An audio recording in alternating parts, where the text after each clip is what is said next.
पकड़े था न्यूज जो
아유 뭐야 아유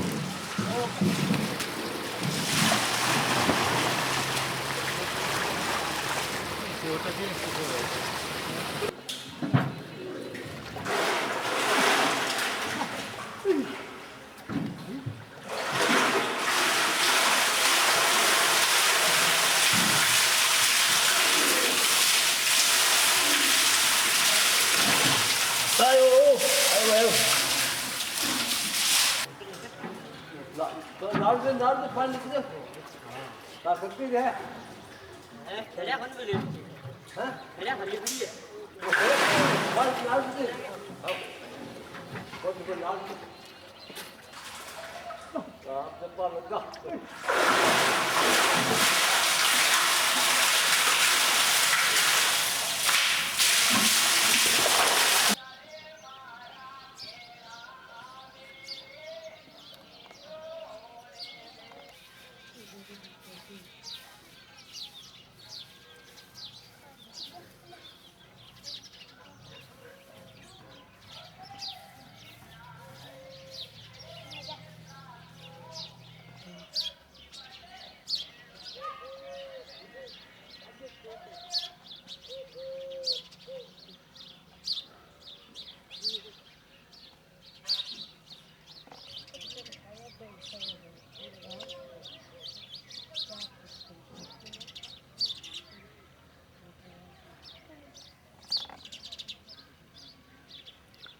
और कठिन है।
મારે કોઈ મારે તલવાર કરતો તો પોત્યું બાંધતો એ ફોટો મને તો કુડારો જ કર્યો હો હોશે કે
दिखाना हाँ खाब गांधी बठी नहीं मोरी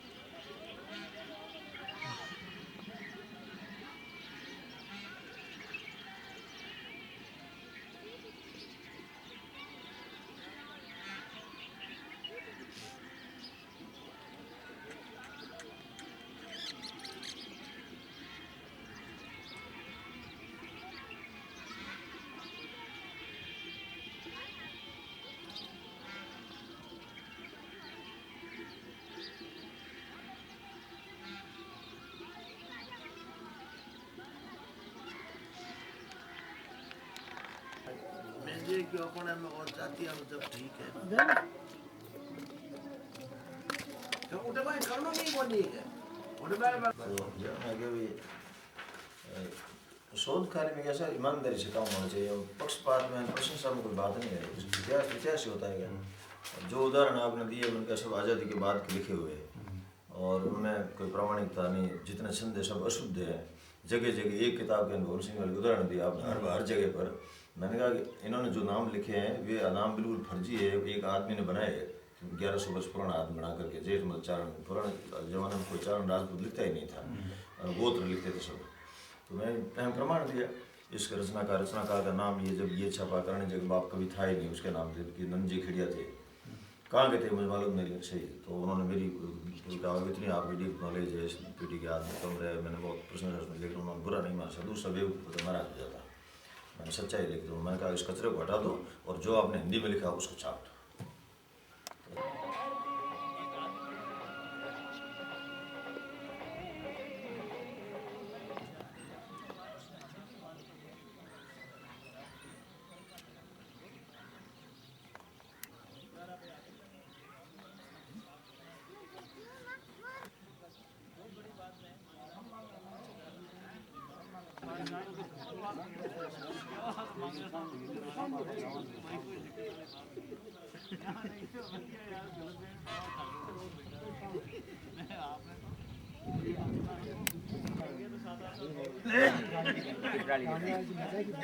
मजा किया बहुत ही ज्यादा मैं तो गांव में आ गया उधर बात है ठिकाना ज्यादा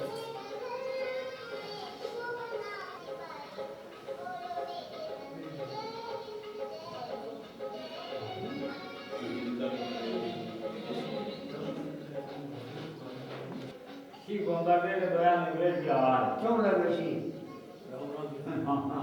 शी वाली को लगे तुम लगे अरे गाड़ियां दूसरा करे आज नहीं आते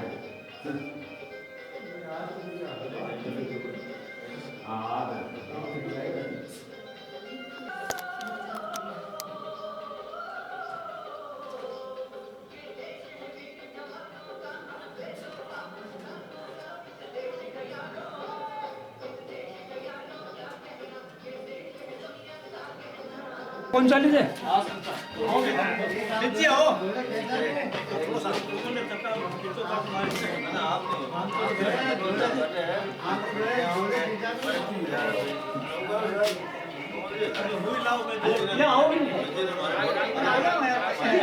फोटो खींचना हमारे अरे आओ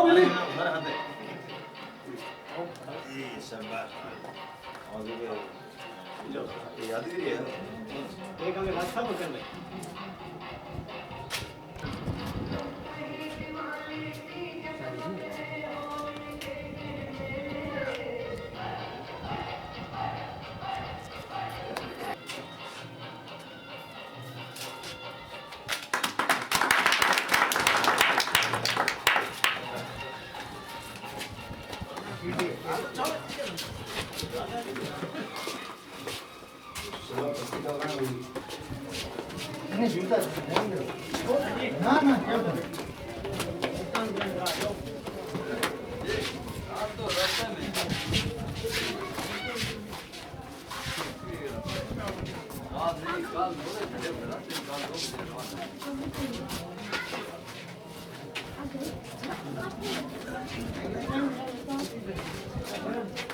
की सौजन्य से आयोजित राजस्थानी दिनकर छंद पाठ अभ्यास कार्यशाला में प्रथम दिवस में शंकरदान सामूहिक पुस्तकालय का जो लोकार्पण किया जा रहा है उसमें मैं आप सबका हार्दिक स्वागत करती हूँ, अभिनंदन करती हूँ।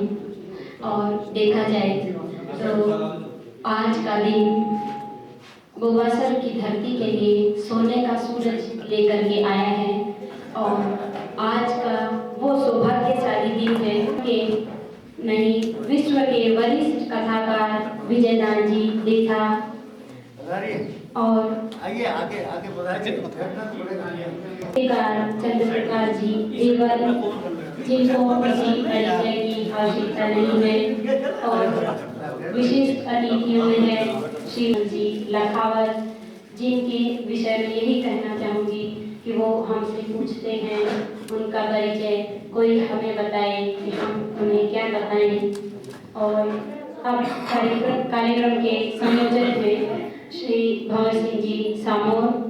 आज के इस कार्यक्रम में माता श्री को मैं नमन करते हुए आप सबका हार्दिक स्वागत करते हुए, आप जानते हैं कि मंगलाचरण की परंपरा हमारी संस्कृति की अनूठी परंपरा है जो हर कार्यक्रम की निर्विघ्न समाप्ति के लिए की जाती है। तो सबसे पहले वो प्रस्तुत कर रहा हूँ। सबल दुख है सूर्यराज पित मात परमेश्वरी, करे गुण थेश्वरी विगत कोटि, मेल दे सत्य मन हमें माई शरी, राज राजेश्वरी निजग रोटी, हेत कर सांगड़ा का सब हरिजे, नेत कर धरिजे हाथ नीका, कंदला भगत पर सुख निजर करीजे, जगदम्बा दिरीजे आव जी का, बैठ कर अमीरा आत्मुख बोल जे, बड़ा सुख तोल जे बोल बाला, राज शक्ति हमें रोल दुख रोल जे, त्रहुं भाग खोल जे तोड़ ताला, निमो मन पूर्णा अष्ट सिद्ध नवो निध अशे धन आज आनंद आयो, जात दुख गमे घटती भक्त जगदम्बा हाथ सुख साधन तो संबंध आयो, भरे गुण अथक कोठार शंकर भणे, करे गुण तुझ बिन दूर तोटो, बिना गुण हुए कोई छोरू बावड़ो, मेहाई रावड़ो बिरद मोटो, सबल पखे सुराज पितमात्म के लिए ठाकुर उज्जैन सिंह जी सामूर को सादर आमंत्रित करती हूँ।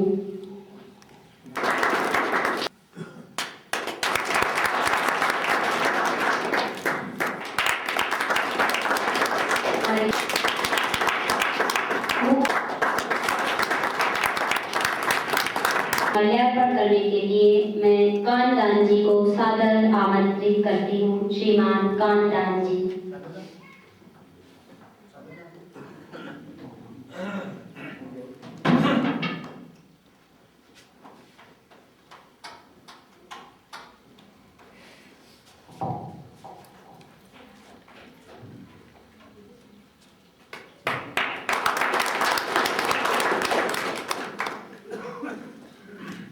अध्यक्ष कोमल जी कोठियारी को माल्यार्पण करने के लिए केसाराम जी को सादर आमंत्रित करती हूँ। श्री केसाराम जी।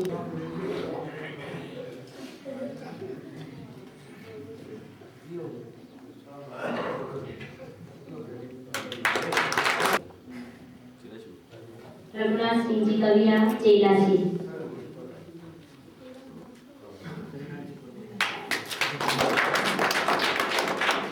विजयदान जी देता को ही पुनः माल्यार्पण करने के लिए श्रीमान जगन्नाथ जी को मैं सादर आमंत्रित करती हूँ। अब भारी चुकाई क्यों भाई?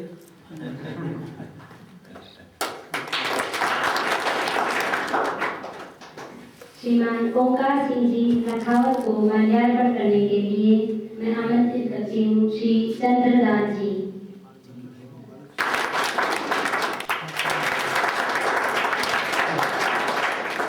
कोमल जी चंद्रप्रकाश जी का श्रीमान बजरंग सिंह जी को सादर आमंत्रित करती हूँ।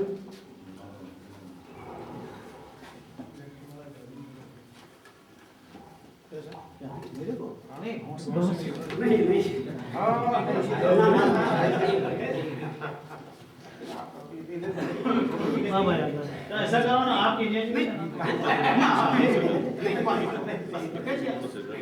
तोड़ दो विशिष्ट अतिथि और राजस्थान के कोने कोने से, सभी अंचलों से पधारे हुए इस कार्यशाला को जिनके बल पर निमंत्रित किया गया, और ये कार्यशाला उन्हीं के आने से सफलीभूत होगी। उन सभी दूसरे अतिथियों और मित्रों, सबसे पहले तो मैं इस बात के लिए क्षमा चाहता हूँ कि मैंने अपना ये जो मंतव्य है इसे मैंने हिंदी में लिखा है, और उसका एक कारण ये था कि चूंकि सच्चिदानंदन जो कि हमारे केंद्रीय साहित्य अकादमी के सचिव हैं वो आने वाले थे और वो इस भाषा को समझते नहीं थे, यही सोच करके मैंने हिंदी में लिखा है। और ये भी अच्छा है कि उन्हीं कारणों से आ नहीं पाए और मुझे ये सौभाग्य मिला कि मैं आपके स्वागत के लिए खड़ा हूँ। आज के इस विषय का प्रतिपादन करने का मैं अधिकारी नहीं हूँ।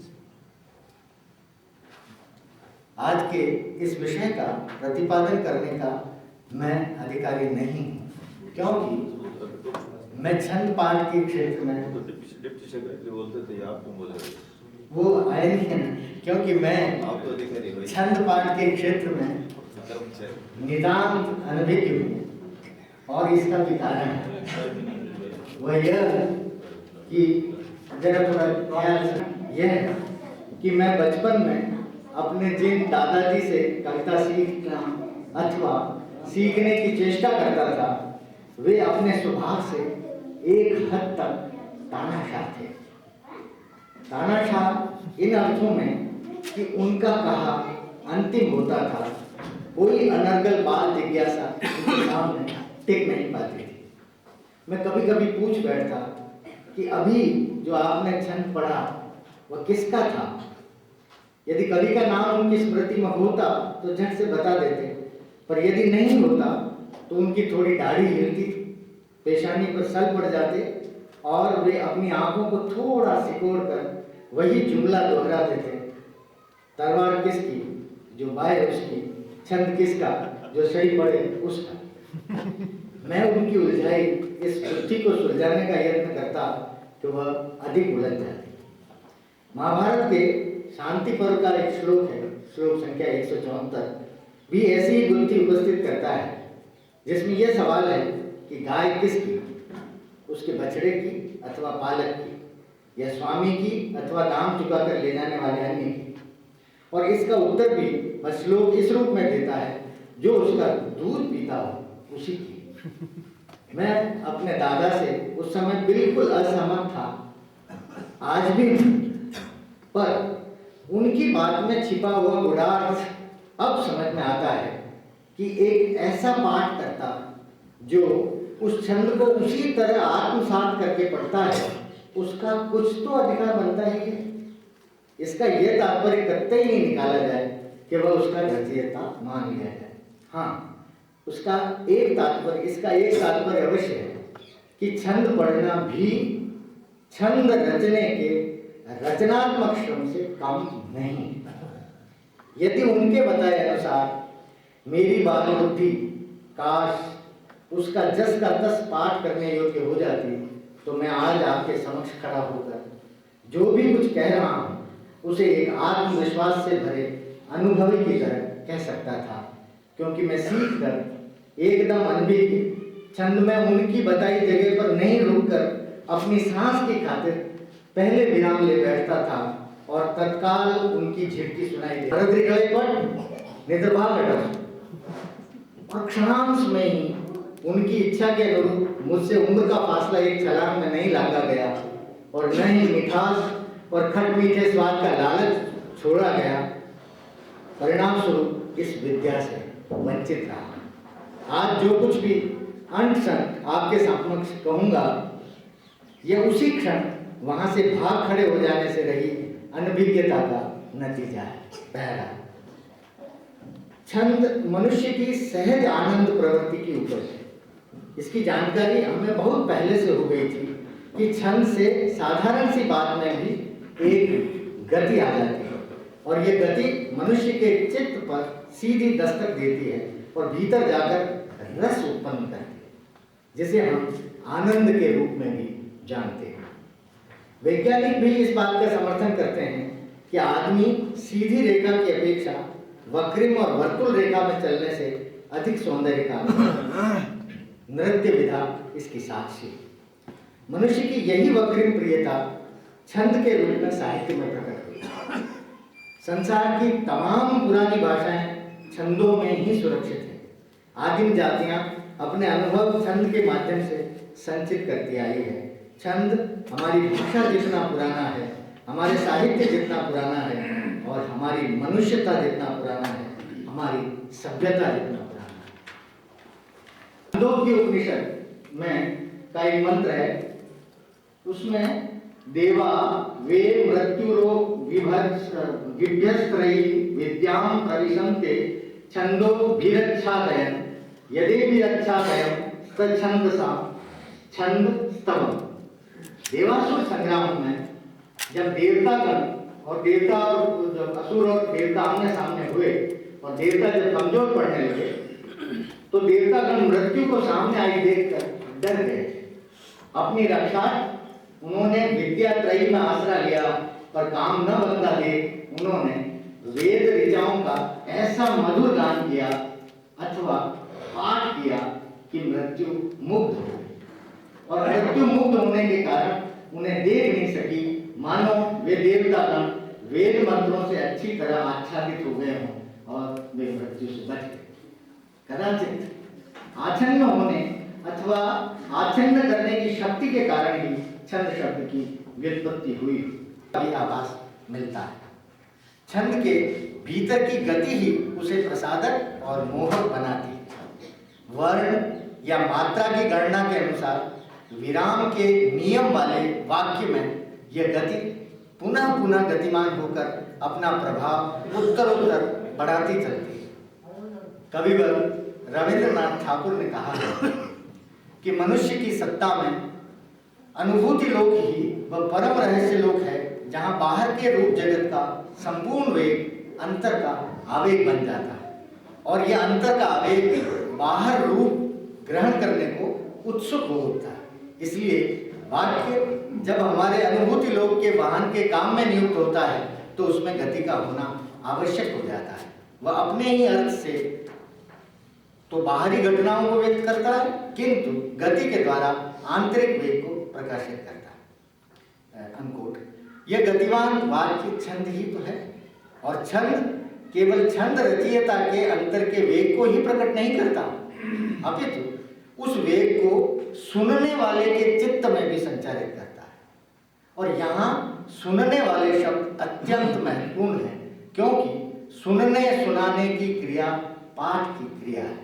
अतः यह संचरण छंदों के पाठ से अधिक अच्छी तरह संभव होता है।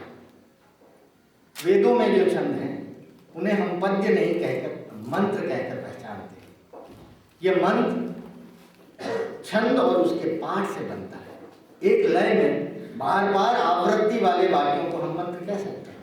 हम सभी जानते हैं कि छंद जोड़ दें कि छंद को ध्वनि की राह से सूर्योदय के मन में उतारना, तो इससे उसमें दुगुना बल आ जाता है, क्योंकि इस स्थिति में छंद का शब्द ध्वनिमान भी हो जाएगा। इससे छंद की सार्थकता श्रोता अपने मन में महसूस करेंगे, क्योंकि ध्वनि थम जाने पर भी उसकी गूंज नहीं थमती। वैसे तो शब्द के अर्थ की भी एक गूंज होती है, पर जब उच्चारित छंद की गूंज उसमें मिलकर एक रस हो जाती है, तब छंद अधिक सार्थक रूप से अधिक देर तक श्रोता के मन भवन में गुंजायमान रहता है और इससे रस बहुत देर तक भावक के मन में श्रवित होता रहता है। छंद इसी रीत से अपने को सार्थक करता है। छंद पाठ ही वह प्रक्रिया है जिसमें एक ही स्रोत से उठने वाली ध्वनि कभी शब्द का रूप लेकर व्यक्त होती है और कभी अव्यक्त रहकर संगीत का रूप ग्रहण करती है। यही वाक और नाद एक होती है। छंद की लय जन्म लेती है और अर्थ लय को अपने में समाहित कर लेती है। इसी क्रिया में छंद की अपनी तुक अपनी ओर से घनवाद्य के ठेके जैसी भूमिका निभाती है। फिर समर्थ कवि उसमें चौकड़ या अनुप्रास जैसी चीजों का मिश्रण कर छंद की चलती लय में कुछ जोड़कर उसे प्रभाव करती है।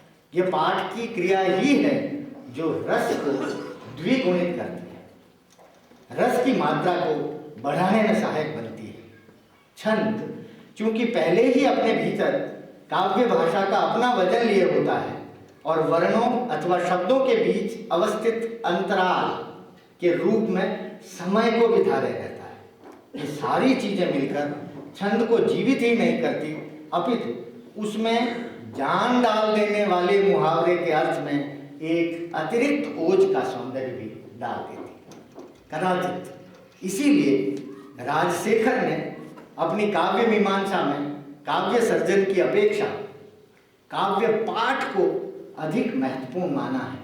वह कहता है, करोति काव्यम प्रायेण संस्कृतात्या यथा तथा। मैं आपकी इजाजत से इस संस्कृत की जगह डिंगल का प्रयोग, ये शब्द को डिंगल शब्द से रिप्लेस कर रहा हूँ। करोति काव्यम प्रायेण डिंगलात्या यथा तथा पठितुम वेति सपरम यस्य सिद्धा सरस्वती। व्यक्ति विज्ञ हो, विद्वान कर ही लेता है, किंतु काव्य पाठ तो वही कर सकता है जिसको सरस्वती सिद्ध हो। इसका अर्थ यह होगा कि छंद अपने विशिष्ट अंदाज में पढ़े जाने के बिना अधूरा है। और यहाँ मेरी पहले कही बात की तायद होती है कि पाठ का यह अंदाज ही परोक्ष रूप से छंद निर्माण में सहयोगी की भूमिका निभाता है। दोनों अन्योन्याश्रित हैं।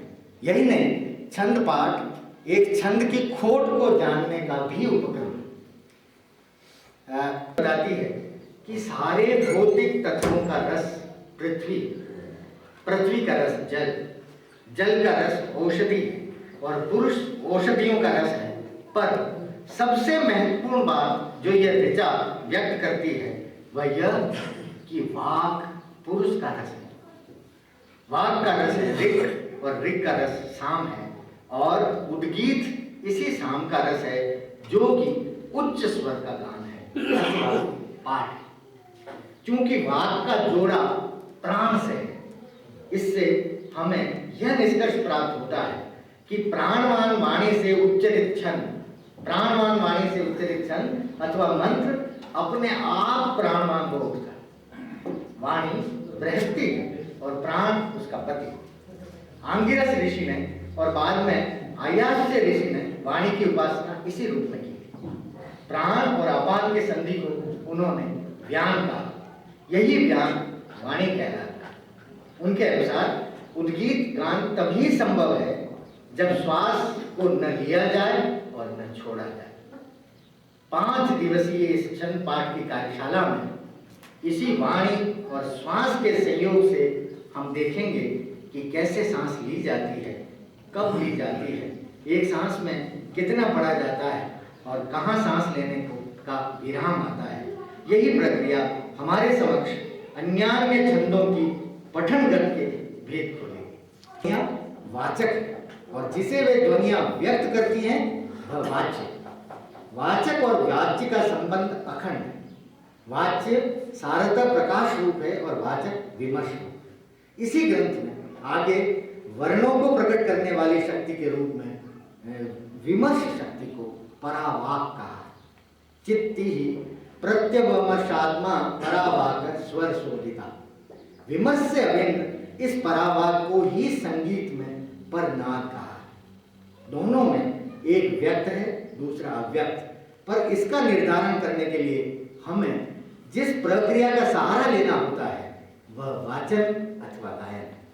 यहाँ यह बात ध्यान देने योग्य है कि स्वर जिसमें छंद पढ़े जाते हैं और सुर जो संगीत का विषय है, स्वर और सुर दोनों का उद्गम स्थल एक है, कंठ। तब सवाल उठता है, क्या छंद पाठ अथवा वाचन और गायन एक है? यदि साम वाचन को सामगान कहा जाता है पर उन्हें गाने वालों को वेद पाठी कहा जाता है। अंग्रेजी के शब्द सिंगिंग, चैंटिंग, रीडिंग हमारी परंपरा में कितनी दूरी पर अवस्थित हैं, यदि इसका फैसला हो जाए तो हम सही टर्म तक पहुंच सकते हैं कि क्या छंद का पाठ छंद पाठ ही है अथवा छंद गान। मुझे स्मरण आता है कोमलदा के साथ एक अनौपचारिक बैठक के दौरान उनसे हुआ सहज संवाद। सहज इसलिए कह रहा हूं कि कोमलदा प्रत्येक गुर गंभीर विषय अथवा सिद्धांत को अत्यंत सहज और सरल रूप में समझाते हैं, उदाहरणों से। हाँ, उस प्रसंग में कोमलदा ने बताया था कि कैसे सुरों की न्यूनता में भी गायन होता है, और यदि मैं गलत नहीं हूं तो उन्होंने पावड़ा याद करने की अथवा बोलने की लय का उदाहरण दिया था। 1 दुआ दुआ, बे दुआ 4, 3 दुआ 6, 4 दुआ 8। ये सुनते ही मुझे लगा कि ये गणितीय इबारत स्वरों के साथ सुरमय है, और यह भी कि यह इबारत भी एक तरह से छंदोबद्ध सी। इनमें 4 और 8 की हल्की तुक भी विद्यमान है। मुझे पर नाद में परावाक का सा आभास हुआ। यह गायन और वाचन अभेद्य अवस्था है। जब वह अपने को अभिव्यक्त करता है तो इसकी 3 क्रमिक अवस्थाएं होती हैं, पश्यंती, मध्यमा और वेखरे।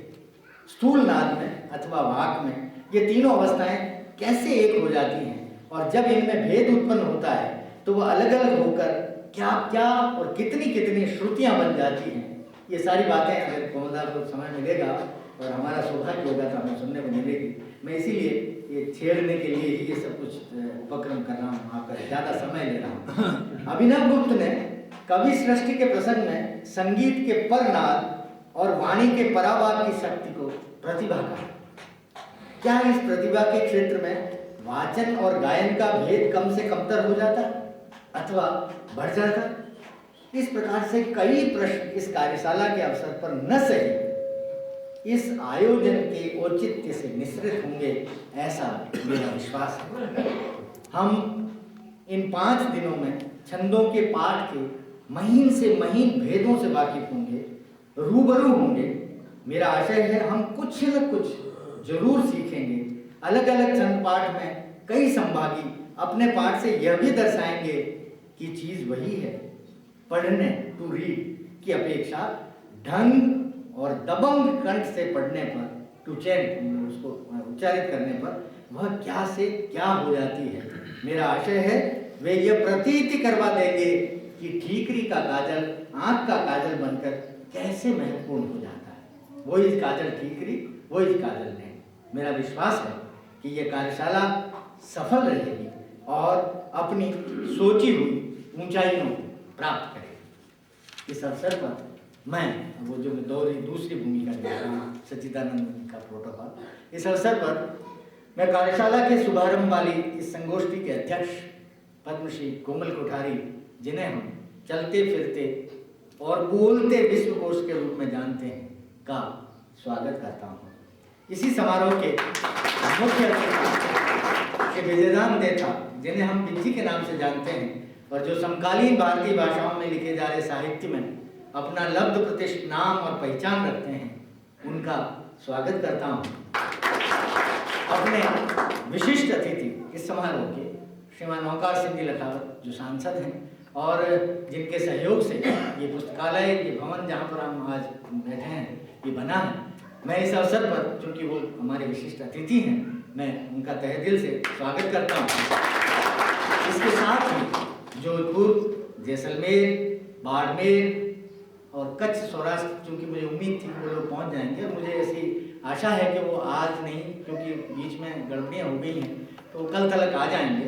तो उनकी गैर मौजूदगी में भी मैं उनका स्वागत कर देता हूँ कि बाड़मेर, कच्छ, सौराष्ट्र आदि अंचलों से दूर दूर से जो छंद पाठी संभागी पधारे हैं, उन सभी का स्वागत करता हूँ, जिन्होंने स्मृति में स्थान देकर एक महत्वपूर्ण विधा को विलुप्त होने से बचाने का मंगल कार्य किया है। उनका जितना स्वागत किया जाए कम। साहित्य अकादमी दिल्ली एवं लोक भारती भवन बोबासर द्वारा रूपायन संस्थान बोरुंदा के सहयोग से आयोजित इस कार्यशाला के शुभारंभ संगोष्ठी के अवसर पर बाहर से पधारे और स्थानीय आगंतुकों, जिज्ञासुओं से सभी श्रोताओं का स्वागत करता हूँ। आपने मुझे धैर्यपूर्वक सुना, उसके लिए धन्यवाद। हम बहुत बहुत आभारी हैं डॉक्टर चंद्र प्रकाश जी देवल के, और उनको सुनने के बाद मुझे कालिदास के एक श्लोक का अनुवाद स्मरण हो रहा है। मेरी स्थिति भी कुछ वैसी हो रही है, इसलिए बताना चाहूँगी। कि आप जैसे लोगों के विषय में कहना संभव है। सूर्य को जनसंख्या वाले इस हिंदुस्तान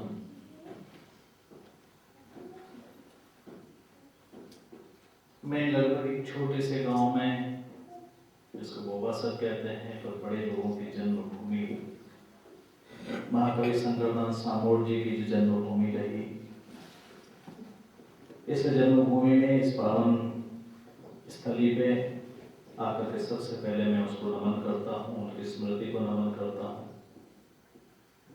आज के इस कार्यक्रम में अध्यक्ष पद्मश्री कोमल जी कोठारी साहब, देखा साहब और राजस्थान के मूर्धन्य साहित्यकार डॉक्टर कुंवर सिंह जी साहब, मेरे गुरु जी, उन्होंने कहा कि पिछले दिनों हमने एक छोटा सा चुटकुला एक किसी पत्रिका में पढ़ा और उसमें ये लिखा था कि एक आदमी को दो बच्चे थे, दो आपस में लड़ रहे थे। एक ने एक को उलाहना दिया कि तेरा जो पिता है वो भ्रष्ट नेता है। बच्चे ने जाकर के अपने पिता को शिकायत की। उलाहना इस बात का दिया गया कि जब नेता कह दिया तो भ्रष्ट कहने की क्या जरूरत थी। आज के इस संपूर्ण वातावरण में जब देश का ऐसा परिदृश्य हो, जब खेल खेल में दो बच्चे इस तरह की बात करते हो, उस समय इस मौन को कौन तोड़े, इस संपूर्ण वातावरण को कौन परिवर्तित करे? किसमें इतना साहस है जो इस चुनौती को स्वीकार करे?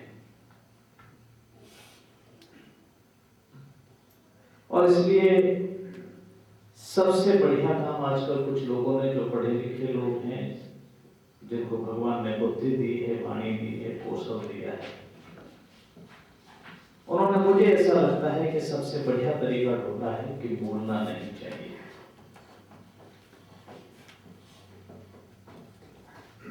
और इसलिए पहले तो मैंने ये विचार किया कि मैं भी बोलूं तो क्या हो, उसके पीछे का मेरा कोई लंबा परिचय नहीं है इससे। मैंने कुछ लिया ही नहीं है और मेरी देने की कोई बहुत लंबी चौड़ी साहित्य में इतना पढ़ा लिखा नहीं हूँ कि ये जो मुझे देंगे उसको मैं कहीं ले पाऊंगा, इतने सामर्थ्य भी मेरे में नहीं। परंतु आज देश के सोचने का नजरिया बदला है। क्या कारण थी? अपने दो लाइन कहने के ऊपर लोगों को देश के लिए सब कुछ कुर्बान करने के लिए तैयार कर देता था। और आज हम चोपड़े के चोपड़े भरकर 16-16 पेज पूरे छापने के बावजूद भी उनको ये भावना नहीं दे पा रहे। क्या कारण था कि एक कवि को लोग अपने शासन व्यवस्था का अभिन्न अंग समझते थे, और आज हमारी क्या स्थिति हो गई कि बिना रुपए और पैसे दिए बिना न हम कविता सुनाने जाते हैं, न बिना रुपए पैसे खर्च किए हुए सुनने वाले आते हैं। कैसी स्थिति बन के खड़ी हो गई? क्या हम हमारे देश की कल्पना और देशों से करना चाहते हैं? क्या हमारे मन का विचार क्या? हमारा प्राचीन इतिहास, हमारी अपनी परंपरा, हमारी अपनी संस्कृति, हमारी अपनी सभ्यता, हमारा जीने का अपना तरीका, हमारा कहने का तरीका, हमारा लोगों के प्रति दायित्व को निभाने का एक तरीका। और इसलिए आजकल आदमी लोग जिसको भूल करके मेरे घर में आ जाए, और इसका एक तरीका यह है कि मेरा लड़का यदि कहीं से करोड़ों रुपए ला रहा तो कहते हैं कि वो पैसे का मुखड़ा हो गया। और तो रेलवे स्टेशन पर यदि हमको टिकट वाला बाबू अट्ठानी वापस नहीं लौटाता है तो हम कहते हैं रेलवे में बड़ा भ्रष्टाचार है। भाई साहब, आजकल 50 पैसे भी आदमी वापस नहीं लौटाता। किसी पर सत्यनारायण आगे खड़ा हो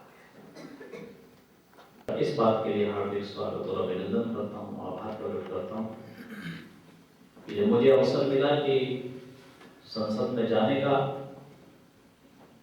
तो विचार किया कि वहां जाके भी क्या करूंगा। और इसलिए संसद में जाने के बाद में डॉक्टर सीपी सिंह जी से मैंने एक निवेदन किया, मैंने कहा एक काम तो करो, और तो मेरे हाथ में कुछ है नहीं, क्या प्रत्येक भाषण के अंदर राजस्थानी के किसी दोहे का उल्लेख हो सकता है क्या? क्या उसको आधार बनाया जा सकता है क्या? और मैं सौभाग्य के साथ कह सकता हूं कि मैंने संसद में जितने भाषण दिए उन सब में कहीं न कहीं राजस्थानी के एक दोहे को आधार बनाकर अपने भाषण को उसके पीछे वो ताकते हैं जो राजस्थान की वाणी को, राजस्थान की जवानी को, राजस्थानी के हाथ को, राजस्थानी के आदमी को, राजस्थान की अस्मिता को, राजस्थानी के इतिहास को कभी उज्जवल रूप से मुखरित नहीं होने देना चाहते हैं, उसको आगे नहीं बढ़ने देना चाहते हैं।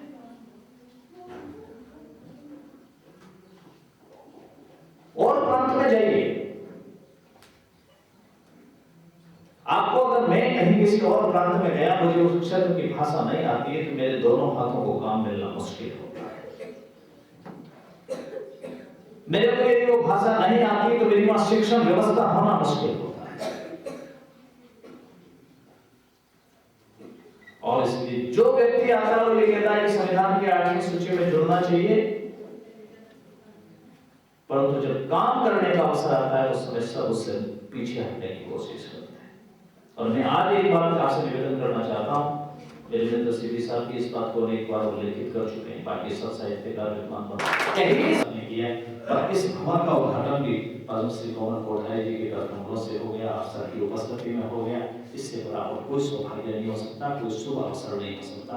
आप सबने मुझे भी इस अवसर पर आपके बीच आने का अवसर दिया, सबके दर्शन लाभ का अवसर दिया, उस सब के लिए मैं डॉक्टर कुंवर सिंह जी सामोर आपको और आयोजकों को सब कहता हूँ, यदि कहीं मन में छोटी मोटी भी चिंगारी इस राजस्थानी भाषा के बारे में हो तो वह चिंगारी लपटों में उठनी चाहिए और राजस्थानी भाषा को जीवित रखने के लिए और संविधान की 8वीं सूची में जुड़ाने के लिए यथासंभव जहाँ बैठे हों, जैसे बैठे हों, कहीं न कहीं से यह चिंगारी उठ करके राजस्थानी भाषा की ज्वाला को फिर एक बार कहीं ठीक प्रकाश नहीं कर सके तो ये जीवन का सौभाग्य होगा। आपके बीच में आने का अवसर दिया उसके लिए बहुत बहुत धन्यवाद।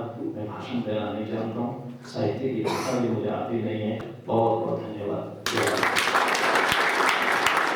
महात्मा गांधी हमारे यहाँ हुए हैं, वैसे ही ओंकार सिंह जी लखावत राजस्थान की धरती के सपूत हुए हैं। इसलिए आप लिख के क्या करोगे, आप पे लिखने वाले बहुत हो जाएंगे। और गरज बरस प्यासी धरती पर फिर पानी दे मोला, गरज बरस प्यासी धरती पर फिर पानी दे मोला, चिड़ियों को दाना बच्चों को गुड़ धानी दे मोला, चिड़ियों को दाना बच्चों को गुड़ धानी दे मोला, 2 और 2 का जोड़ हमेशा 4 कहाँ होता है, 2 और 2 का जोड़ हमेशा 4 कहाँ होता है, सोच समझ वालों को थोड़ी नादानी दे मोला, नादानी दे मोला। आज की इस साहित्यिक मर्म स्पर्शी और भाव स्पर्शी गोष्ठी को और आगे बढ़ाते हुए मैं अब आमंत्रित करूंगी संस्कृति के जीते जागते सुपुत्र पद्मश्री कोमल जी कोठारी को।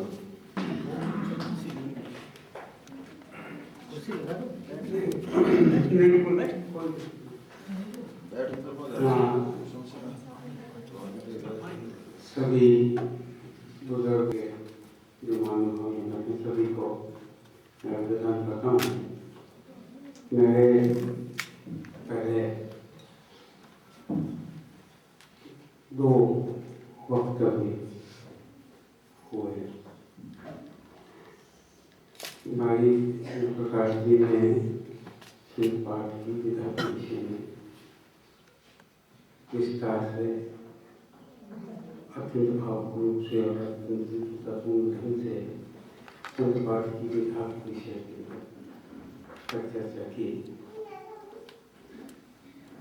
भाई साहब लखावत साहब ने एक दूसरे पक्ष को छुआ और वो हमारी भाषा से संबंधित है, हमारे अपनी अस्मिता और हमारे अपनी सामर्थ्य से संबंधित है। और उन्होंने जिस सशक्त वाणी के अंदर अपना संदेश दिया, उसके बाद मुझे लगता है कि मैं अपनी बात को कहाँ से प्रारंभ करूं और कैसे अपनी बात को कह सकता हूँ। एक छोटी कहानी से बात को शुरू करूँगी।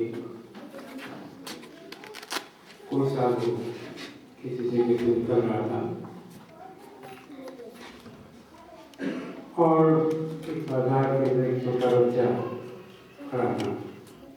उसने उस साथ में जाते हुए देखा तो उसके पीछे पीछे चला गया। जब थोड़ी दूर वो चलता रहा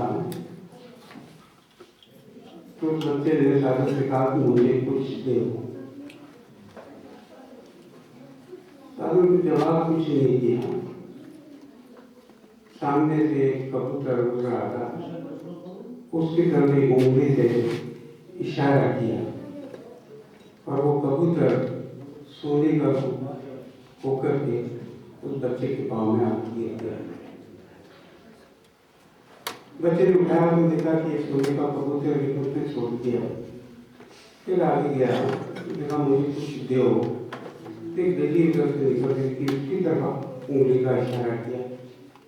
वो सोने के पेपर पर उसके सामने आ गई, उसने उसको देखा, फिर छोड़ दिया। फिर आगे गया, मुझे कुछ दो।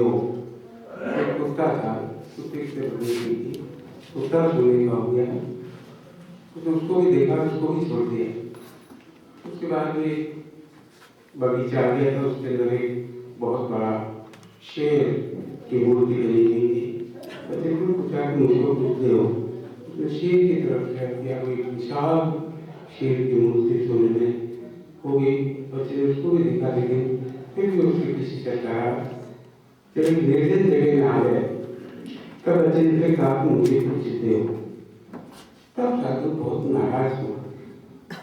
उसने कहा कि तुझे क्या चाहिए, बता सकता है?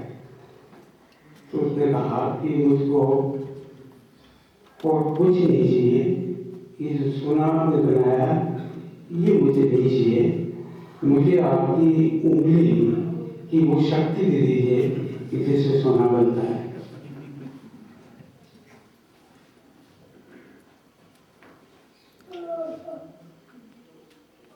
प्रश्न हमारे सामने उपस्थित होता है विभिन्न तरीकों से। मैं अपनी बात को शुरू करने के लिए जहाँ पे जिस चर्चा को आपने छेड़ा था, वैदिक संगीत में 3 शब्द आए: आर्चिक, गार्थिक, सामयिक। आर्चिक उसको कहते हैं कि जो एक स्वर गायन होता है। गार्थिक उसको कहते हैं जिसमें 2 स्वर का गायन होता है। और सामयिक या जिसको हम सामगान कहते हैं, उसमें 3 स्वरों के गायन होता है। लेकिन 3 स्वर के जो आपस में भेद होते हैं उसे हमें संगीत के 7वें स्वर में जाते हैं। स्वर एक वगैरह उसके साथ जुड़ करके फिर हमको संपूर्ण सप्तक वहाँ पे मिल जाता है। वेद के अध्ययन सब अपने अपने ढंग से करते हैं, हम भी अपने ढंग से समझने की कोशिश करते हैं, लेकिन हमारी अपनी मान्यता ये है कि वेद में जो कुछ उल्लेखित है वो हमारे जीवन के दैनंदिन कार्यों से उसका संबंध है। और हमको ढूंढना पड़ेगा कि वो चीज कहाँ पे किस रूप में हमको प्राप्त होती है। तो मैंने देखा अगर ये बात वेद अगर कहता है कि एक स्वर गायन कुछ हो सकता है, तो मैंने कहा कि हमारी जीवन की प्रक्रिया में एक स्वर का प्रयोग हम किस प्रकार से करते हैं और उसका प्रयोग करते हैं तो उसका आधार हमको क्या मिलता है। इस प्रक्रिया को समझने के लिए हमारी जो एक शिक्षा प्रणाली, जो नवीन की शिक्षा प्रणाली, उसके पहले जो हमारे पास पोशाक की जो शिक्षा प्रवृत्ति थी, जिसमें रटाने की एक विशिष्ट प्रक्रिया थी। और आप में से बहुत सारे लोगों को याद होगा कि सिद्धो वर्ण जिस तरह से हम याद करते थे या पहाड़ जिस तरह से हम याद करते थे, उसके बोलने की जो विधा थी वो विधा एक स्वर के पहाड़ों को रटने की प्रक्रिया, वर्णों को रटने की प्रक्रिया, उसके अंदर हमको एक स्वर गायन का मिलता है। लेकिन जहाँ हमको एक स्वर गायन मिलता है, ठीक उसी जगह हमें 2 स्वर गायन भी मिलता है और वहीं पे हमको 3 स्वर गायन भी मिलता है। ये प्रवृत्ति हमको अपने जीवन के प्रतिदिन के अनुभव के माध्यम से मिलती है। आज की शिक्षा पद्धति के अंदर रटने की प्रक्रिया को मना किया गया है मॉन्टेसरी एजुकेशन के नाम से, एजुकेशन के माध्यम से। लेकिन उसके मना करने के बाद कितने ही साधनों की उत्पत्ति के बाद भी जहाँ पे पहाड़ों को याद करने का सवाल था, तो आजकल बच्चे सब अंग्रेजी के याद करते हैं। वो बस सौभाग्यशाली है कि यहाँ पे वंजा यहाँ पे नहीं रखना पड़ता है, लेकिन विश्व भर के अंदर जहाँ भी पहाड़ रखे जाते हैं उस पहाड़ों के साथ में पुनः एक स्वर की पद्धति हमको प्राप्त होती है। लेकिन हमको अपने छंद शास्त्र, अपनी परंपरा के छंदों की वस्तु स्थिति को समझने के लिए वैदिक छंदों की स्थिति, उसके बाद में संस्कृत छंदों की पद्धति, उसके बाद में पाली और प्राकृतिक छंद विधाएं, उसके बाद में अपभ्रंशों की छंद प्रवृत्तियां, और उसके बाद में हमको महाराष्ट्र, गुजरात, बांग्ला, राजस्थानी, ब्रज, पंजाब, सिंध, इन सारी प्रवृत्तियों के बीच के अंदर अगर हम अपने छंदों की तलाश अगर करते हैं, तब हमको एक छंद का विराट स्वरूप हमको उसके अंदर दिखाई देता है।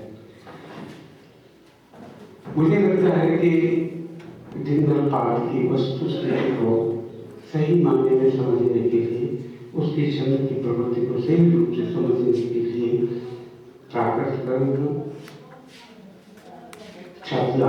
शब्दानुशासन, ये सभी किसी रूप के अंदर उसको स्वीकार किया है। दूसरा पक्ष ये हमको उस तरफ ले जाने की कोशिश करता है कि जब हम अपनी भाषा के मोह के साथ, मनुष्य के साथ जो भाषा का संबंध है वो विराट संबंध है, वो चाहे लैटिन का हो, चाहे अवस्था का हो, चाहे लैटिन का हो, चाहे किसी भी भाषा का जो उसके साथ संबंध है, उन संबंधों के परिप्रेक्ष्य में हम अपनी छंद विधा को समझने का किसी रूप से प्रयास करें। मात्र अपने ही स्वरूप के अंदर उसको अगर हमने बंधित करने की कोशिश की, तो हमको आगे मार्ग मिलने के अंदर कठिनाई किसी रूप में हो सकती है। इसकी विशिष्टताओं के अंदर जो विशेषताएं छिपी हुई हैं और उन विशेषताओं का दर्शन हमको अपने प्रक्रियाओं के अंदर मिलता है, लेकिन उन प्रक्रियाओं के माध्यम से हमको अन्य विषयों के बहुत सारे तथ्य प्राप्त होते हैं। जैसे स्वर गायन की बात है, जैसे जिसको आपने कहा है कि चैंट किसको कहें, चैंट को अगर किसी तरह से अनुवाद करने की कोशिश करें तो कुछ जैसे हम गुनगुना के किसी चीज को कहने की कोशिश करते हैं, उसको जब व्यक्त रूप में कहने की कोशिश करते हैं तो उसको अंग्रेजी के शब्द से समझाया जाता है कि हम चेंज कैसे करते हैं। ये बात सही है कि कंठ से ही हम, जो मैं बोल रहा हूँ कंठ से ही बोल रहा हूँ, और ये गद्यात्मक भाषा है। मैं पढ़ूंगा तो भी मैं कंठ से बोलूंगा, तो वाणी का जो उद्गम है वो निश्चित रूप से कंठ में ही निहित है। संगीत भी कंठ में ही निहित है। छंद या जिसको हम चैंट कहते हैं वह भी गले में ही निहित है। लेकिन किस स्थिति के तरह आप ये कहेंगे कि ये गद्य है, ये पद्य है, ये पाठ या चैंट है और ये संगीत है। इस विषय के अंदर जो विचार करने की कोशिश की जाती है तब हम एक दूसरे प्रकार की समस्या में अपने आप पाते हैं और वो समस्या है फिजिक्स ऑफ साउंड। ध्वनि का भौतिक शास्त्र क्या है? ये जो मैं आपसे बात करता हूँ इस बात की एक छोटी सी रूप के अंदर अपनी बात को कहना चाहूँ कि मेरे कान के जो पर्दे हैं उससे कोई भी ध्वनि अगर 16 तरंगे पैदा करती है तो मुझे सुनाई देता है। इस समय भी भोगासर के दुकान के ऊपर या कुएं के पास या स्वास्थ्य का जो केंद्र है वहाँ पे कोई बात कर रहा है, लेकिन हमारा कान उसको सुनता नहीं है। क्यों नहीं सुन पाता है कि वो 16 तरंगे मेरे कान में पैदा नहीं कर सकता है। 16 तरंगों से आगे चलते हुए हमारी एक शक्ति है, उतनी तरंगों तक हमारा कान ध्वनियों को सुन सकता है। उससे अधिक ध्वनियों तो कान के पर्दे फट जाते हैं। और अभी आजकल आपने सुना होगा कि भी 10 बजे के बाद लाउड स्पीकर नहीं चला सकते हैं। नॉइज पोल्यूशन है, भाषा ये ध्वनि का प्रदूषण है और वो हमारे हमको विकल कर देता है और उस विकलता को किस तरह से हम मिटा सकते हैं इसकी कोशिश हमको करनी पड़ती है। लेकिन इसी क्रम को अगर हम उसी की भौतिक शास्त्र को बढ़ते हुए चलें तो चूंकि मैं मुख्य रूप से मेरा संगीत में काम है, थोड़ा सा मुझे क्षमा करेंगे कि सप्तक जो है स्वर जो 7 स्वर हैं उसके 3 रूप हैं, मंद्र, मध्य, तार। सारे लोग ऊपर सारे इस किस्म का रूप है। जो मध्य सार है, मध्य सप्तक का जो सार है उसके अंदर विश्व भर के भौतिक शास्त्रों ने और संगीत शास्त्रों ने ये तय किया कि 240 तरंगे पैदा करने वाला सार जो है वो संगीत है। तो 240 से आधा ग्रहण करते हैं तो 120 तरंगों से जो सार बनता है वो मंत्र सप्तक है और जो 480 से सार बनता है वो तार सप्तक है। तो संगीत की दृष्टि से हमको ऐसी एक वस्तु स्थिति प्राप्त होती है। तो कोई भी किसी प्रकार से जहाँ उच्चरित वाणी का भाषा को थोड़ा सा ऊंचा उठा करके बोलने की बात है, वहाँ पे हम चैंट में एंटर होते हैं और चैंट के बाद में हम संगीत के अंदर एंटर होते हैं।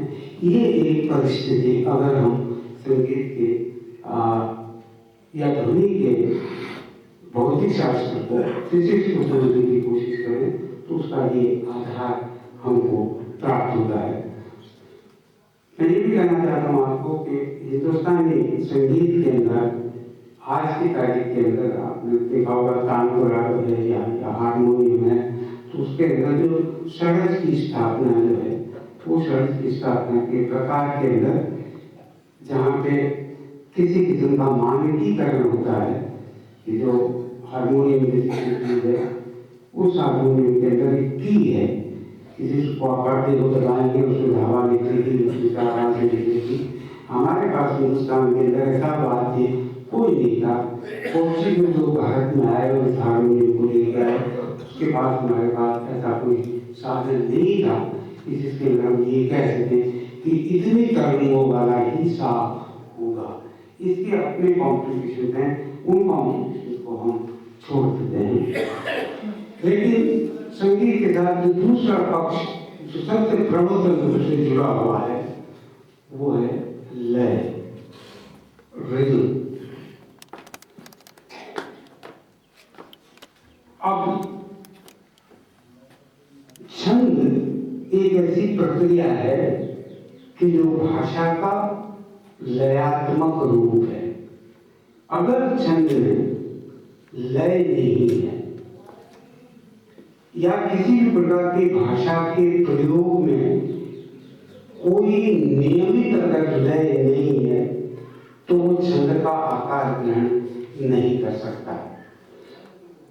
उसके अंदर आप शब्द क्या बोलते हैं, उसमें आप वर्ण क्या बोलते हैं, उसमें आप अक्षर क्या बोलते हैं, व्यंजन क्या बोलते हैं, इसका कोई अर्थ नहीं है। लेकिन जिस चीज के अंदर लय की अनुपस्थिति होगी वो किसी भी रूप के अंदर न संगीत का भाव हो सकेगा न छंद का भाव हो सकेगा। तो ये उसकी एक अपनी प्रमुख आवश्यकता है। हमारे छंद पाठ की वस्तुस्थिति के अंदर ये मानता हूँ कि ये एक उच्चरित वाणी है। हमारे पास जो ग्रंथ हैं जो छंद शास्त्र के विषय में बात करते हैं वो निश्चित रूप से लिखित होने के बावजूद भी निरंतर इस बात को कहते हैं कि कंठ की महत्ता है। लिखित शब्द कंठ से ही हमको प्राप्त होता है। लिखित पद्यों को जब हम उच्चरित करते हैं, जब उसको बोलते हैं, तब उसको वाणी मिलती है। तो एक परिस्थिति संगीत के हिसाब से, जैसे मैं आपसे कहा कि उच्चरित वाणी है और वो संगीत तक नहीं पहुंचती है। संगीत की जो भावधारा है, जो सप्तक से या जो नेचुरल स्केल के लेवल पे उस सीमा पे हुई है, तो वहां जाने के बाद में उसका रूप बदल जाएगा, उसका रूप एक दूसरे प्रकार से हो जाएगा। और लय रूप के अंदर जो संगीत का दूसरा महत्वपूर्ण पक्ष है, उसके बिना किसी भी प्रकार की छंद रचना संभव नहीं है। उसमें लय होना ही पड़ेगा और लय जब होगी तब उसको हम कहते हैं स्ट्रेस्ड नॉन स्ट्रेस्ड। कहाँ वजन है, कहाँ वजन नहीं है, और जहाँ वजन है आपके बोलने के अंदर, वो वजन की सुनिश्चित स्थितियां निरंतर जब हमारे पास पहुंचती हैं तब वहां पर हमको छंद का आभास होता है। ये वस्तुस्थितियां, इन सब चीजों से आप परिचित हैं और बहुत अच्छे से परिचित हैं कि मैं आप लोगों के साथ काम करते हुए कार्य हो गया, मैं इस बात को जानता हूँ। संभव ये है कि शायद आप उसको तकनीकी भाषा में या छंद के व्याकरण के रूप के अंदर आप व्यक्त न कर सकते हो, लेकिन ये आपकी गैर जानकारी के अंदर नहीं है। सभी प्रकार के, एक बार सुनीति बाबू चटर्जी जो अब तो नहीं रहे, मैं कैलकाटा के अंदर था, उनके साथ में रोज जा करके उनके पास बैठता था और उस समय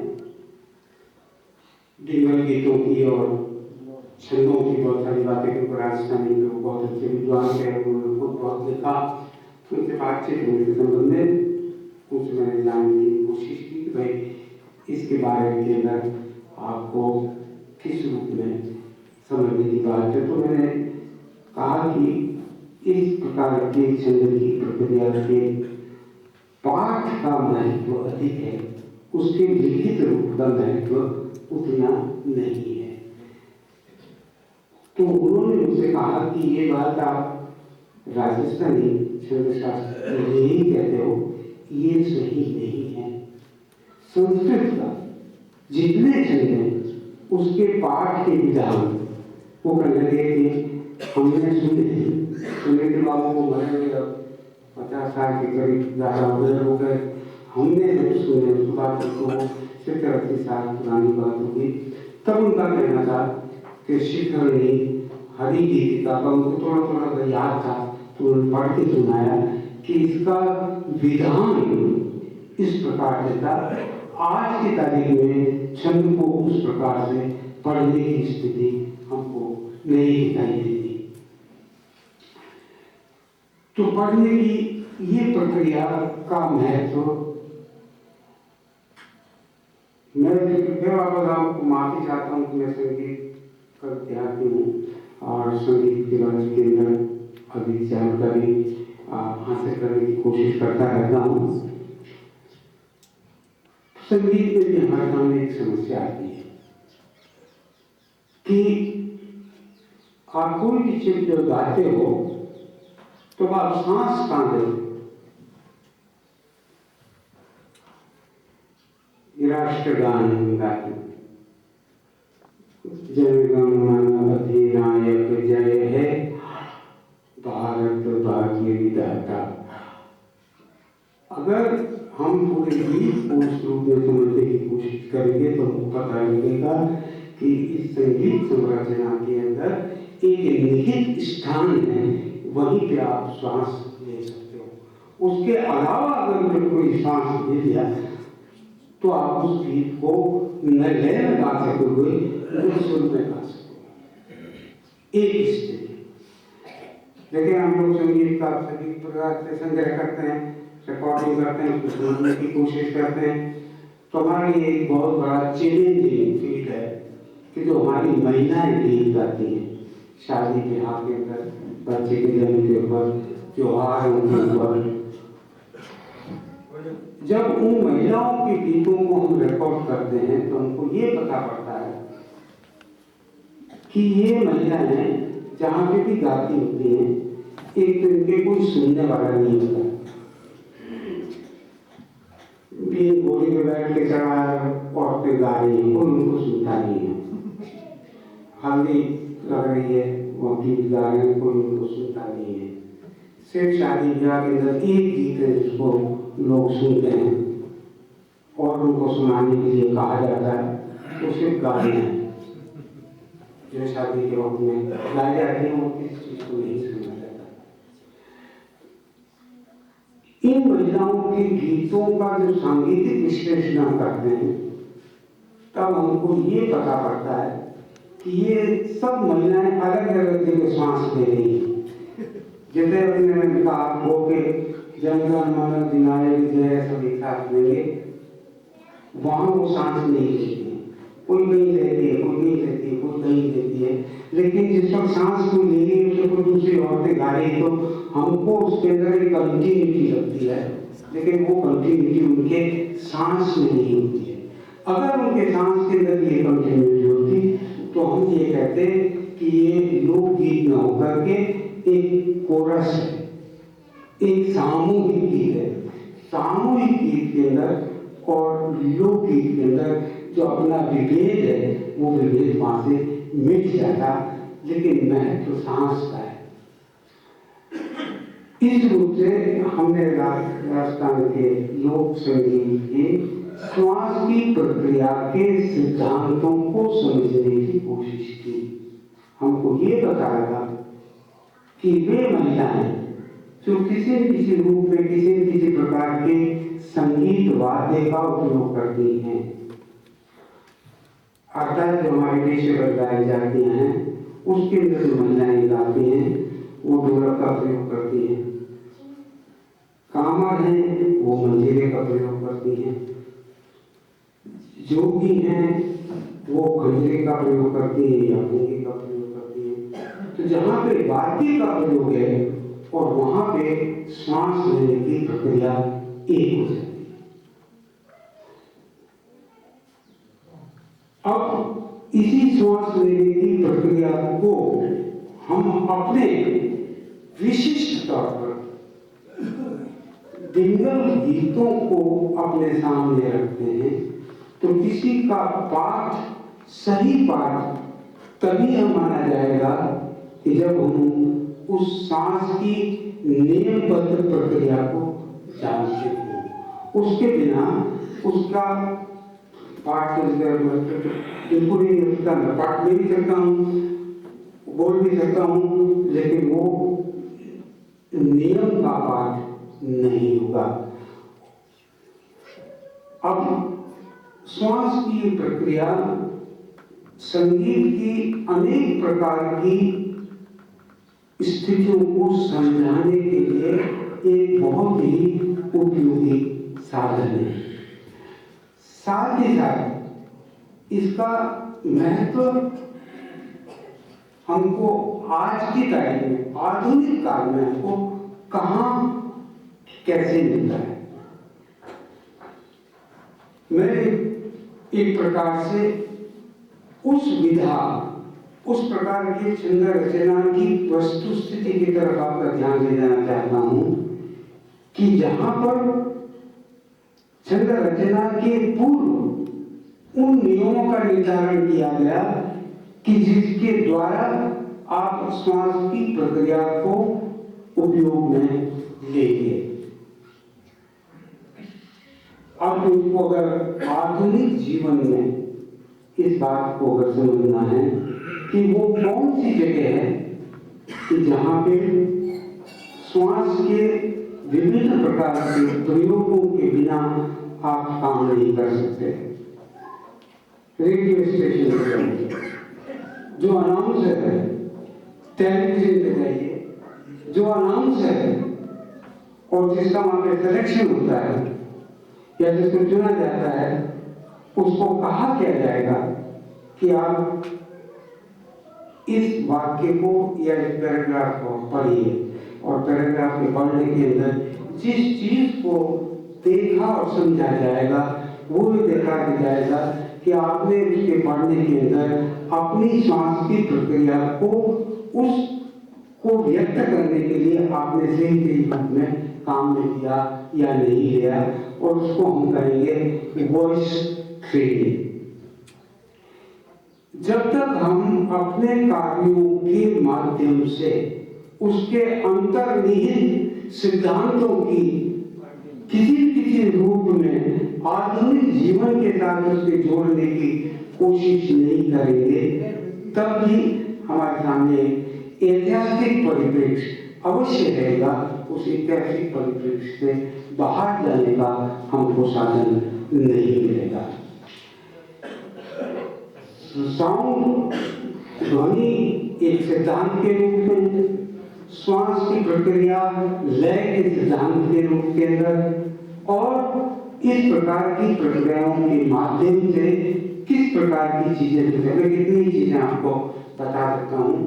आज की तारीख में आपके कान में जरूर पड़े होंगे गीत ढेर सारे, लेकिन आधुनिक गीतों की बात करता हूँ आपको जो बहुत प्रचलन में, और ये बल्ले बल्ले जो गाया जाता है या छिए छिए जो गाया जाता है, आप जो बहुत पॉपुलर संगीत है और विश्व भर के अंदर जिसको पॉप म्यूजिक कहते हैं, जाज म्यूजिक कहते हैं, कि जिनके रिकॉर्ड्स करोड़ों की संख्या में बिकती है। अगर उस संगीत की, अगर उसके लिए क्या कहा गया उस बात को अगर सोचें, उन शब्दों को अगर आप सोचें और उसकी केवल संगीत रचना को देखने की कोशिश करें, तो वो हमारे केंद्र गीतों के छंद की प्रक्रिया का संपूर्ण अनुकरण है। मैं पाकिस्तान जाने के मुझे 2 बार मौका मिला, इस्लामाबाद, और वहां पर बलूचिस्तान के संगीतज्ञ वहां पे आए हुए थे, और एक वो वाद्य बजाते हैं उसको नाड़ कहते हैं, आपने नाम शायद उस वाद्य का सुना होगा। बलूचिस्तान के अंदर वो बहुत पॉपुलर है। राजस्थान में हमारे पास सिर्फ 2-3 आदमी नाम आपने सुना होगा, करना भी उसका आपने नाम सुना होगा। तो करना बेटा 2-3 लोग हमारे यहाँ पे बजाते हैं। लेकिन फिर आपको एक संकेत देना चाहता हूँ कि ये वाद्य भी गायन के साथ बजाया जाता है, लेकिन कहाँ बजाया जाता है? वेद गायन के साथ। वेद जिसको हम दवावेद के नाम से जानते हैं। ये वाद्य मुख्य रूप से एक गद्यात्मक छंद रूप के साथ में इसका वादन होता है हमारे यहाँ। बलूचिस्तान ने उस वाद्य को सुना और जो बजा रहे थे उनसे कहा कि क्या बजाया तुमने? तो आपको होगा कि जिन चीजों को मैं नाम दिया एक नाम मुझे याद है कि सामने जो निशानी बजाया। अगर निशानी में कुछ थोड़ा तुम उदाहरण दे सकते हो तो उदाहरण उसने उस वाद्य पे बजा के उसने बताया। ये मैं दुमिल्ला बजा बलूचिस्तान। संगीत के साथ इसका जुड़ाव अपने बहुत महत्वपूर्ण ढंग से हमारे पास जो विधाएं हैं उसके साथ ये जुड़ाव है। मैं रघुवर प्रकाश ने बहुत पहले पढ़ा कि किसी खास कारण से राजस्थान के जितने चंद्र के थे बहुत सारा करीब 30 साल पहले उसको पढ़ने की कोशिश की। कुछ समझ में आया, कुछ समझ में नहीं आया, लेकिन छंद की विश्वजनीन जो प्रक्रिया उससे भी परिचित थे और उसके माध्यम से कभी वापस जब मैं देखा कि सीपी बना और ये बहुत हम इसमें कभी मेरा अपना बहुत हक नहीं है इस विषय पे बोलने का, मैं बहुत अच्छी तरह से जानता हूँ। उसको वापस मैंने देखा और उसके अंतिम पृष्ठों के अंदर जब मैंने निशानी को देखने की कोशिश की तो मुझे लगा कि निशानी के भेदों के साथ के अंदर हमको सिंधी का प्रभाव दिखाई देता है। जब हम पिंगल के साथ पिंगल को जोड़ के चलते हैं तो हमको ब्रज भाषा साथ साथ दिखाई देती है, हमको पंजाबी दिखाई देती है, हमको सिराई दिखाई देती है और एक भाषाओं का विपुल संसार हमको दिगर गीतों के बीच के अंदर मिलता है। अनेकों भाषा के साथ अपने को जोड़ के रखने की क्षमता। यही विधा एक ऐसी विधा है कि जो अपने मानस को, अपने ज्ञान को, अपनी भाव की शक्ति को विकसित कर सकता है कि जो अनेक भाषाओं से उनकी स्फूर्त क्षमताओं को, स्पॉन्टेनियस कैपेसिटीज को क्रिएटिवली एक रचनात्मक ढंग से अपनी रचना का भाग बनाए, तब वो जो संदेश दे पाती है वो संदेश एक भिन्न प्रकार का है। मात्र नियमों की चिंता करके भाषा को उसमें संजो देना छंद नहीं है। छंद वो तभी होगा कि जब आपने भाषा के माध्यम से बात कौन सी कही और वो छंद उस बात को कहने के लिए सबसे बड़ा सशक्त साधन है, तब उसका महत्व बनेगा।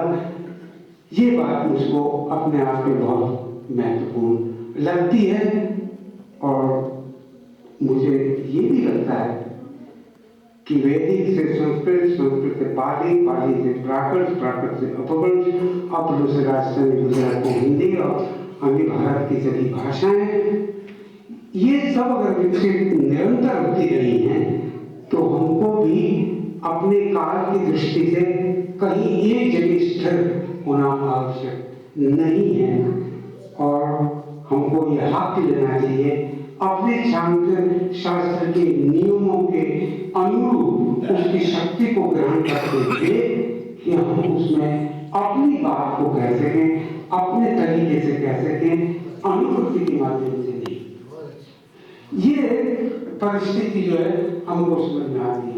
लेकिन अंत में अपनी बात को मैं एक जगह और कहना चाहता हूँ, क्योंकि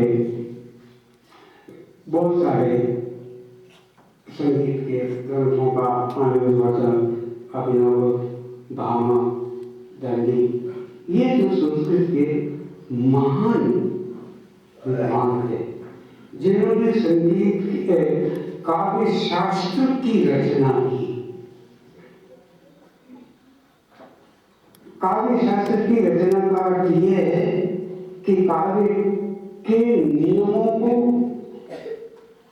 पुष्ट ढंग से प्रस्तुत करना कि जिसके माध्यम से जिसकी तुला पर हम तय कर सकें और उसकी अपनी अनुभूति को गहरा कर सके। इसको अंग्रेजी में हम कहेंगे पोएटिक्स, रूल्स ऑफ पोएटिक्स। इसको हम कहेंगे रूल्स ऑफ एस्थेटिक्स, सौंदर्य शास्त्र के नियम। लेकिन जब इन संस्कृत ग्रंथों को हम देखते हैं तो उसके विवेचना के अंदर हमको छंद के नियम मिलते हैं, साथ में अलंकारों के नियम मिलते हैं और एक और पक्ष है जिसमें रस का विवेचन मिलता है। हमारे पास जो संगीत हमारे पास जो संगीत शास्त्र जिसका मेरा अपना अनुमान ये है कि प्राकृतों के बाद इस प्रकार की समस्याएं अपने धर्म से पैदा हुई और उसके उत्तर जो उस पूर्व की जो कविताएं उन्होंने दी काल कहीं प्राकृतों के पश्चात अर्थात करीब 10वीं 11वीं शताब्दी के बाद का काल है जिसमें कि हमने अपने पहले काव्य को सृजित किया और काव्य को सृजित करने के बाद में उसको एनालाइज करके उसको विश्लेषित करके हमने छंदों के नियम, अलंकारों के नियम इत्यादियों का निर्माण हमने किया। वो हमारे लिए मानक ग्रंथ हैं और इन ग्रंथों को मात्र छंदों के लक्षणात्मक ग्रंथ मान के हमको नहीं चलना चाहिए, बल्कि ये काव्य की कसौटी के सिद्धांत हैं। उस काव्य की कसौटी के सिद्धांतों के ग्रंथ केवल उन्हीं भाषाओं में मिलते हैं जो अत्यंत उन्नत साहित्यिक दशा तक पहुंच जाती हैं। जो भाषाएं उस वक्त नहीं पहुंची हैं उनके बाद ऐसे मानक ग्रंथ ऐसी भाषाओं का, मैं खाली हिंदुस्तान की भाषाओं को नहीं कहता हूँ, विश्व की सभी भाषाओं की बात करता हूँ, तो उनके पास इस प्रकार के पोएटिक्स ग्रंथ, इस प्रकार के मानक ग्रंथ उस भाषा के पास नहीं पहुंचे हैं कि जो किसी किसी स्तर पर साहित्य किसी सीमा को नहीं छू देती है। तो ये राजस्थान की एक अद्भुत उपलब्धि है छंद ग्रंथ।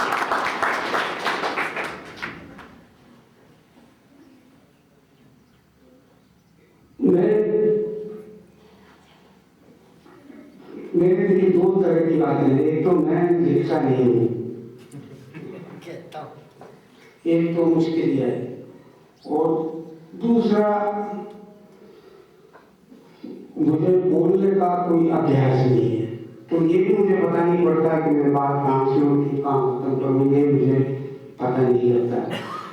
लेकिन सामान्य लोग विद्वान जी तो यहाँ तो नहीं बोल रहे हैं, नहीं बोलेगी, लेकिन जब हम बात करते हैं तब वो ज़्यादा बोलते हैं और ज़्यादा पिटाई भी करते हैं।